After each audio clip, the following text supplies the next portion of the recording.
first thing I want to say, man, I was introduced to your book, Bluefishing, about 3 weeks ago. And I started reading it immediately. And I felt it resonated with me a lot. As someone who has big goals, as someone who does not care what other people think, someone that is bold. I make calls at 5 a.m. I call clients at 11 o'clock at night. I feel like it really resonated with me because when I get out of my comfort zone and when I do crazy shit, like going from running 1 mile to signing up for a full Ironman, that's where I'm able to grow. That's where I'm able to see what the possibilities are. And you are the epitome of the type of guest I wanted to land on the podcast today. So first of all, I want to say thank you so much for taking the time out of your busy schedule. Again, to all the people that are listening, my guest today is Steve SIMS. And I read his book, Bluefishing. He just dropped his next book. Go Stupid or Go Home? Go for Stupid. Now I sound like an idiot. Damn it. Go for Stupid. And I literally spent 45 minutes this morning watching your other podcast episodes. You've been super busy lately. How you doing today, Steve? I'm tired. I'm too old for this shit. But yeah, it's been a crazy couple of weeks. Just everything coincided. I was in London, Venice, Florence, London, back here again. And next week I'm off to Asheville, North Carolina. So, at the moment I'm hot shit. In 2 weeks' time I'll be forgotten. But hey, you got to make hay while the sun shines. That's it, man. Step on the gas when things are going well. So the first thing I want you to talk about, please briefly tell us about the Elon Musk story, how that happened, and what skills you had that led to you making that happen. Well, you can take the name Elon out of it and apply this to absolutely anything. Most people want something to happen. Like most people, if I said to you, who would you like to have a conversation? You'll go, oh, I'd love to have a conversation with Elon Musk. I'd love to have him on my show. I'd love to meet the guy. Well, that's all you. Why the fuck should Elon care? So what I did very early on was I found out it's never about me. I am the minute particle of the necessity of this happening. It's got to be worth it to you. So if I can turn around and go, hey, you're going to want to meet me because of these reasons. You're going to want to come on my show because it's going to help you.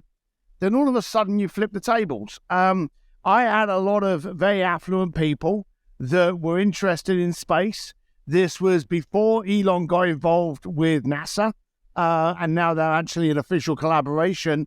And I was doing events around California, taking these very affluent people into technology businesses. So I gave him eyeballs of the most powerful, richest people in the in the world. And I put 30, quite simply, of the richest people into one room that he could have a conversation with. I made it a benefit for him. Amazing. And that's all about providing value first. It's not about me. It's what you can give. And then maybe you can make an ask. And speaking of ask, what has been the biggest ask that you've gotten from a client thus far? Well, we're going to need to tweak that question because people have always said to me, has there ever been anything that you've never been able to pull off? And arrogantly, I've been able to turn around and go, no. And the reason is because we've never given anything that the client asked for. You see, today we're in two businesses. You're either in the relationship business or you're in the transaction business. Amazon's a transaction, is not a relationship. Microsoft is a transaction, is not a relationship. Your dentist, your hairdresser, they're doing something for you, but you go back to them because you formed a relationship. So with me, people would come up to me and they'd be like, hey, I want to do this. And I'd be like, oh, that sounds great. Let me see what I can do. And then I would take that as the instigator towards what I would come up with. And the bottom line of it is, I've failed a kabillion times, but I've always been given something or granted something in excess of what the client originally asked for. Right. I had a client that wanted to go backstage and meet Journey. I stuck him on stage and he sang 4 tunes with his favourite rock band. A client of mine wanted to go to Elton John's Oscar party. I got him to play piano with Elton John. A client of mine wanted a fantastic dining experience in Florence. I shut down the Accademia de Galleria, set up a table of 6 at the feet of Michelangelo's David, and then for shits and giggles, brought in Andrea Bocelli to serenade him while he's eating his pasta. The clients have never asked for those things because, quite simply, we limit what we go for. You know, people today are scared of saying what they really want for fear of being laughed at. So the bottom line of it is the clients have never asked me for anything amazing. I've never been challenged. I've never had someone come up and go, I want to do this. And I've gone, holy fuck balls, how am I going to do that? I've literally looked at it and gone, well, okay, that's good for your standards. Now let's play at mine. Wow. Well said. And, you know, it also comes down to why they want that in the first place. You know, I think about the anecdote from your book, Bluefishing, where the guy's like, I need to go to the Playboy Mansion. Yeah. Right? And then you find out he's actually gay, doesn't even like women. He just wants to go to the Playboy Mansion to tell all his buddies at work or his friends or his colleagues, whatever it is, that he went to the Playboy Mansion. What he really wanted to do was drink amazing wine in Napa Valley. And again, it's down to that, what business are you in? Are you doing a transaction or are you building a relationship? And if you're building a relationship, you've got to dare to challenge the client. One of the most confrontational, aggressive words in the planet is not actually a 4-letter word, it's a 3-letter word. Why? Now, so many people, and I even had it this morning, people will DM me and they'll be like, hey, Steve, I hear you in New York. I'd love to take you for a beer. And I'll just respond with, why? Question mark. And two things will happen. Only one of two. I've never seen a third. I'll either get people going, well, you're arrogant. You know, I thought you were cool. I thought you were great. I've asked why, and they've read it as confrontational. And then I've had other people turn around and gone, great question. I'm working on this project and I'd like your insight. So I want to know why. And you've got to be able to challenge your client. So when a client comes to you and says, hey, I want to do this, you go, great, that's fantastic. But why is it important? And then they go, well, because of this. And you go, great, brilliant. But why is now the time for it to happen? And if you dare to challenge by asking that why, as you know from the book, you uncover stuff that was never told to you on the first interaction. And today, let's be blunt, today we're suspicious. Every single day we're thinking, oh, is that fake news? Are we being lied to? Are we being manipulated? So we don't trust things. So the bottom line of it is when someone talks to you, they're very guarded today. So by challenging them, you know, if you're a baker and someone comes into your bakery and goes, hey, I want a red cake. Red cakes. Red's beautiful. One of my favorite colors. May I ask, why? Get the reason behind it. And that's going to get you into relationship territory. Right. And undiscovering the whole point of the conversation in the first place. Yep. I love that. I want to pivot the conversation to your book, Go for Stupid, which helps people create crazy, audaciously stupid goals and achieve them. Now, if they haven't already read the book, Go for Stupid, can you try to describe the ethos of the book and what type of character it takes to actually make this shit happen? An aggravated, pissed off individual. That's the character that's going to do it. And I'll tell you, I wrote Bluefishing and I didn't think it was going to be a hit. Simon & Schuster paid me a disgusting amount of money. And I thought, yeah, great, I'll do it. But I didn't expect anyone to buy it because it was simple. Now, you've read it. There's nothing difficult in there, is there? But it allowed me to have conversations with Elon Musk to the Vatican, and people just ignored the simple shit. So I did that book, and I was very proud of it, even though I didn't think it would sell, but it obviously did. But when people said to me back then, oh, when's your second book? I was like, don't hold your breath. I am never writing another book. I'm done. One and done. That was it. Good night. But then COVID came across, and I noticed how many people were very happy about wasting their life.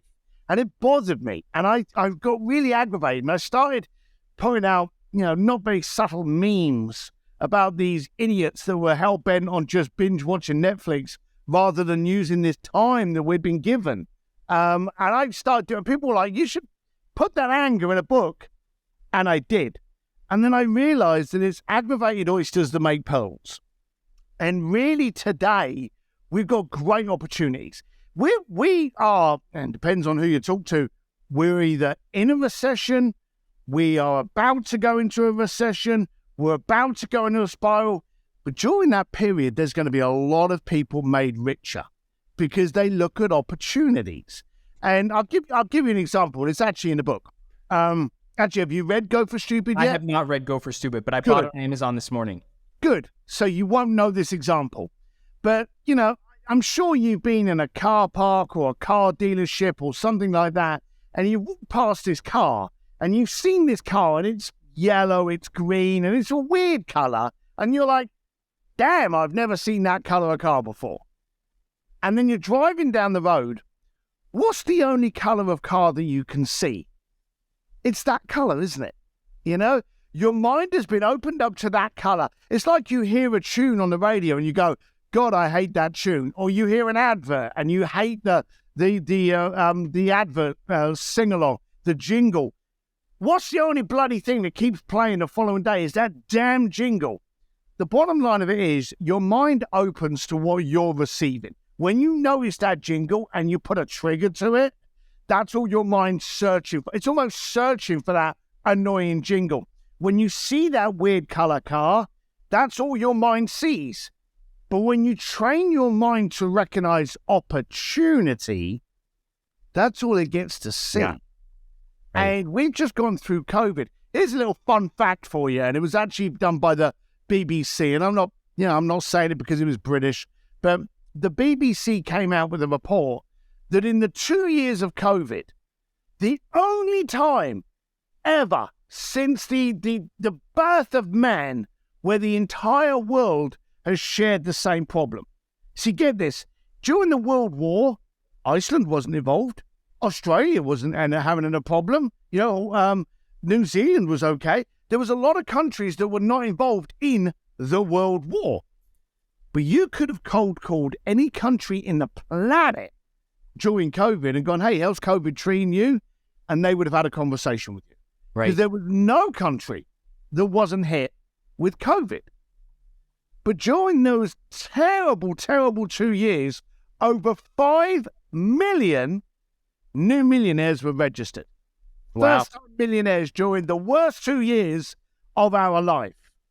Wow. Because people saw the opportunity and did something with it. Now we're going into a recession. Be smart. See opportunity. If you're aggravated, if you want something better, then do something about it and start looking out and training your mind just like you would any other muscle to recognize and harness opportunities. Right. Whatever it is, whether it's blinds or a rock, or it doesn't matter what it is. Is there a business that I can clean blinds? Like, where are the blinds manufactured? Can I sell them a coaching program to their, management department? It doesn't matter. Seeing those opportunities. But I wanted to ask a question to you.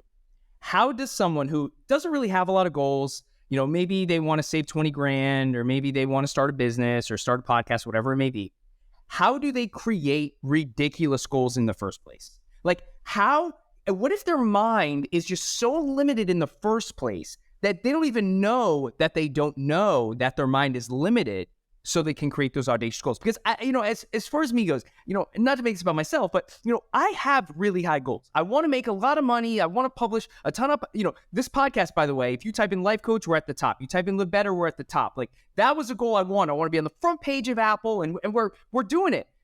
How do I create bigger goals? How does someone create big, audacious, stupid goals?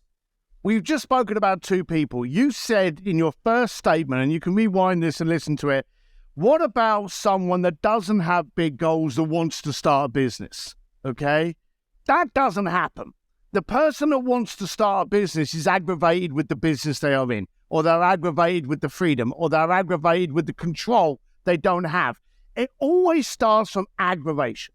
Okay? That's the key.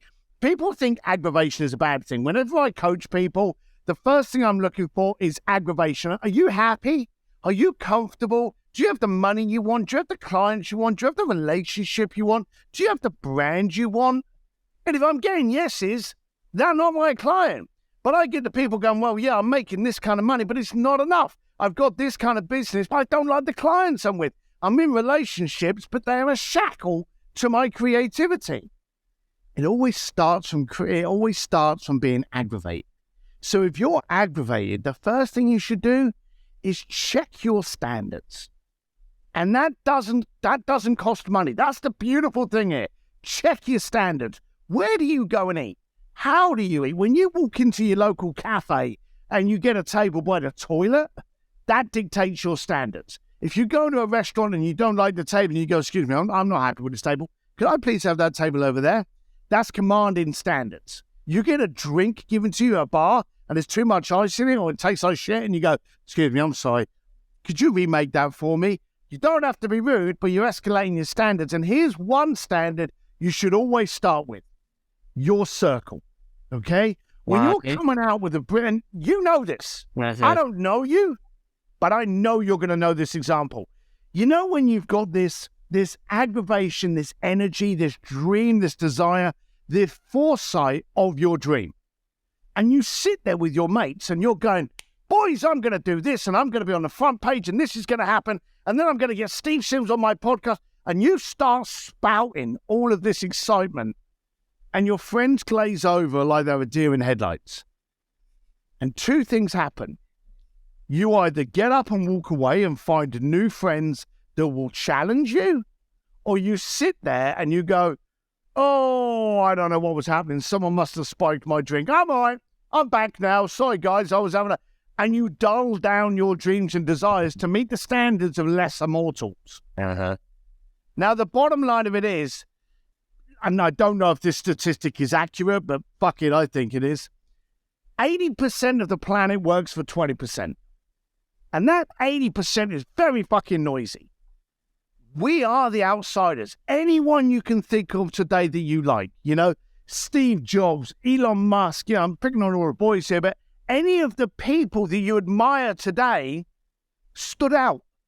They stood up and they went, I'm going to do something different. I'm going to create something different. I'm going to be me. Look at how much shit Larry Page gets for Google. Look how much shit Steve Jobs gets. Look how much shit Elon Musk gets. Look how much crap Elon Musk got for buying Twitter. Okay? I'm telling you, that game plan's not over yet. Oh, no. Okay? And wouldn't you, let's just say, for argument's sake, let's just go and complete outreach and say he made a mistake. Wouldn't you like to be in a position to make $1 billion mistake? He is, but rather than going, hey, this is a guy that's not qualified in anything that he's dominated. He wasn't trained in auto mechanics. He wasn't trained in battery development. He wasn't trained in solar systems, underground tubes, space travel, social networks. He wasn't trained in any of that. He's the most unqualified achiever there is. And all the noisy poor people want to yell at him, but he stood up. And do you think he's sleeping sound each night? I guarantee it. 100%. And especially because he's not doing it for the money. He doesn't care if he's the first richest, second richest, third richest. Tesla, they're barely having margins on their cars they're producing right now. He does not care. He's going to speak his mind. He's for the people, man. I admire Elon Musk, and I think you encapsulated it very well in that as well, man. Do you remember when, and this just tells you how, and this was one of the actual catalysts that made me write the book. Do you remember when he released his Cybertruck? Like 2 years ago. Did you watch it when it was released? Where he threw the thing at the window and it actually broke the window? All right, stop there for a second. He did a live webinar that was even shown on TV of him building a truck that had no similarity outside of the fact that it had seats, a steering wheel, and 4 wheels. Everything else about it, the shape, the design, the composite, the materials, the fact that it was an electric engine back then, everything was different. But do we revere the man for actually selling out every single spot before he even built a plant to make the thing? Oh my God, there were 2 million pre-orders in fucking a week. Do we revere the man for getting the attention across the planet? Because there's no one that doesn't know about that release. No. What do we focus on? Your bulletproof glass didn't put up with a stone being thrown at it. Right. We looked at the worst possible thing that happened that night. Now, he went home having sold every single product before he'd even built anything. Wouldn't you love to go, hey, I'm thinking of building this product. I only have a prototype, but if I can sell 10 million of them, maybe then I'll produce it. Wouldn't you love to be in a position like that? He was, but we decided to take the piss out of him instead.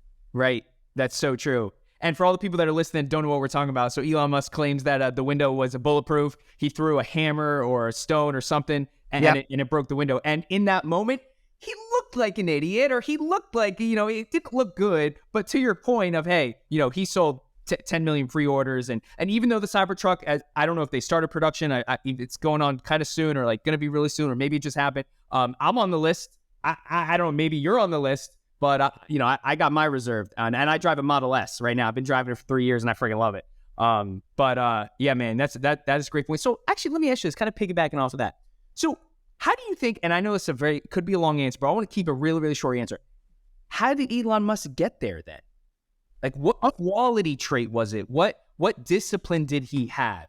Was it his creativity? Was it that he was bold? Was it that he took his shots? Was it that he's smarter than everyone? Nope. Actually, the least impactful thing about Elon's growth has been his intelligence. Okay? The number one factor of why he is so successful is his ignorance. He's not fucking listening to you and me. He's listening to his heart. He's listening to his soul. And then what he's doing is he's actually building momentum on it. I want to go to space. I want to build a colony on the moon or on Mars. Right. I know what I want. Now, how do I get there? See, the bottom is, while all of these people out here now are turning around going, oh, I don't know how to do this. I don't know how to do it. He starts with a dream and then goes backwards. Okay. Right. While you're all sitting there tweeting out from home with your beer belly going, this guy's an idiot. He doesn't know why he's a quitter. He's not hearing it. Right. He's focused on it. He is ignorant to it going any other way than the way he sees it. Right. He had a stupid goal, and he went after it. And if you don't have a stupid goal, then you don't have a goal. Yeah.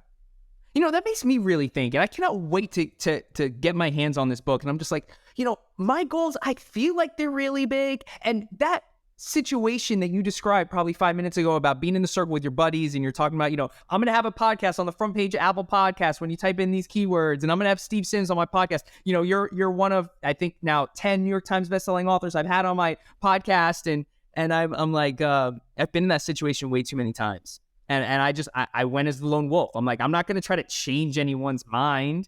Like Elon Musk, he's not trying to change anyone's mind. He does not give a fuck what you think about the Cybertruck. Nope. He's going to build it. And it's probably going to be fucking dope. Yeah, more than likely. And I guarantee you that while this is being built, he's probably thinking of the next thing he can disrupt. See, the key thing is he's aggravated. If you remember, there was an old interview with him asking why he invented PayPal. Again, another business he wasn't qualified for. And he said, I couldn't understand why it took 5 days to transfer money from one US account to another US account. He said, no one was driving up at 5 o'clock with a brown paper bag and then driving across town to deposit it. Right. And it wasn't even a transfer of money. It was a transfer of digits. He said, why was it therefore taking any longer than an email? So what did he do?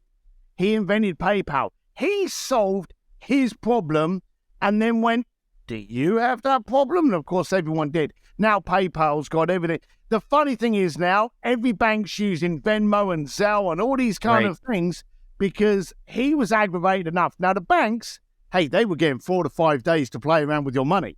So they got called out. It's like someone getting paid too much. When they're called out, they're like, well, they don't apologize, but they've now tried to do something to compete against it. But he was the guy that solved his aggravation. Mm-hmm. Now, I want to play devil's advocate for a second. For the person that's listening that says, all right, Zach and Steve, you guys can talk about this because you guys are more, have this and you're whatever and whatever. But Elon Musk, he has purpose. He has a reason why he's doing all this because he wants to, and, he said it on CNBC yesterday, and, in Austin, Texas, live on CNBC that, he doesn't want to be a disruptor. He doesn't want to disrupt the EV market. He doesn't want to disrupt the banking system. He doesn't want to disrupt all this. He just sees opportunity where a lot of people don't see opportunity. He's trying to make our lives better. And I believe, whether or not, whatever your political beliefs are, not to you, but the audience, whatever your political beliefs are, whatever, I believe Elon Musk is for the people. I really genuinely believe that because I don't think he's doing it for the money. And I think that's clear as day. He doesn't even wear a watch, this guy. So to those people that are like, they don't have purpose really. Like they don't, they don't really know where they're going. Like, what do you say to people like that? Like, how do they find their purpose? Like, you have a purpose, I have a purpose. And I know it's a tough question to answer. Maybe there's just no answer, but I kind of want to play devil's advocate for a second. What do you think? Those people out there that have no purpose are not listening to your show. Everyone that's listening to your show is aggravated and pissed off and they want better. Right. And they're looking to you, they're looking to your guests to get that little thing that they can harness and go, do you know, that's it. Yeah. Now, all of those people out there, and there's not a lot out there that are listening to your show because they would have turned off by now. But all of those naysayers out there, all of those pricks out there going, hey, it's okay for Steve Sims because he's rich, he's got this. I wasn't always. Elon Musk used to share the same bedroom with his mum and kids in a shitty apartment. We weren't who we are now back then. I posted a picture the other day of this dodgy, shitty nightclub that I was the doorman of in Wan Chai, Hong Kong. Mm-hmm. My job was to punch you in the face and not say sorry. That was where I started. And now I get to be able to text Elon Musk and Elton John. So before you sit there crying in your cold cornflakes going, well, it's easy for him. It fucking wasn't always, but I decided to do something about it. I was aggravated enough that this was where I was, but not where I was staying. My dad, big Irish bricklayer, used to turn around and say that no one drowned by falling in the water. They drowned by staying there. Yeah. Wow. Well said. And that's very, very true. And listen, I have a couple more questions, another 5 minutes. The next question is about curiosity, because your wife says that you're a 5-year-old child in a 55-year-old man's body. Yeah. Right? So it's because you're curious. You're here on Earth. You're just playing, man. You're just life playing. So how can people be more curious, or what's some of your wise words when it comes to curiosity, when it comes to chasing your stupid goals? So there are 3 things. 1, aggravation. Aggravation generates momentum. If you don't like the smell in your house, you'll do something about it. If you don't like the fact that there's no air in your tires, you'll pump them up. Aggravation is key. And then the question of curiosity, how can this go faster? How can this be better? How can I look better? Now, you're at home at the moment and you may not be a millionaire, but you can sure as shit do your hair. You can shave. You can hold yourself up. You can listen to better podcasts. You can read books to make you smarter. None of that costs money, but it does demand attention and it does demand focus. And then finally, be a 5-year-old. Okay, when you're a 5-year-old and you want something to happen, think about it. Anyone out there that's got kids, and I got kids, when you're a 5-year-old, your kids are running around going, I'm Superman. You go, yes, you are. You go for it. But then if you're still running around with a t-shirt around your neck pretending you're Superman when you're 15, we tell you to grow up, act your age. Okay? Well, I'm telling you to act like a 5-year-old. A 5-year-old doesn't see problems, they see opportunity. A 5-year-old doesn't see their bank balance, they see where they want to be. They fantasize. Start fantasizing. And to that point, one of the things that I do, and I just finished another one last night, is I love reading business books because they make me smarter. But I insist with all of my coaching clients, you read a story as well. And I go 2 for 1. So I do 2 business books. I've just finished Alex Hormozi, and I've just finished one of the Dragon Tattoo books as my storybook. Because when you look at a storybook, whether it be, I don't know, Star Wars, crime novels, whenever you deal with anything like this, the Da Vinci Codes I loved in book form, they get you dreaming, they get you fantasizing, they get you thinking, oh, what's the answer here? Right. When you read a business book, they go, are you doing this? And you go, fuck no, write it down, I'll start doing it. But when you read a story, especially like a crime or a detective kind of book, you start planning, you start thinking, you start going, was it him? Did the butler do it? And you start thinking and searching and you become curious. Man. So you want to focus on curiosity as your main thing and then use aggravation as the fuel for you to go and get it. Love it. And I know for a fact there's more information on that in your book. And to all those people that are listening right now on Audible, Spotify, Apple Podcasts, I'm going to drop the link to Steve's website, the link to the Amazon page to buy his book, link to his Instagram in the podcast notes. Now, I'm going to say 3 words, and I want you to tell me what word describes you best. Bold, unashamed, or risky? Unashamed. Okay. I had a feeling you were going to pick unashamed. Because who gives a fuck? We're all going to die. There's fucking 40 million galaxies amongst us. There's aliens riding around in UFOs. None of us are going to get out of this alive. So who gives a shit, guys? Go after your goals. Don't care about what anybody says. Do it right now with what you got from where you're at right fucking here. Steve, it was an absolute pleasure having you on the podcast today. Thank you so much for taking the time out of your busy schedule to be on the Live Better Now podcast, man. Cheers, buddy.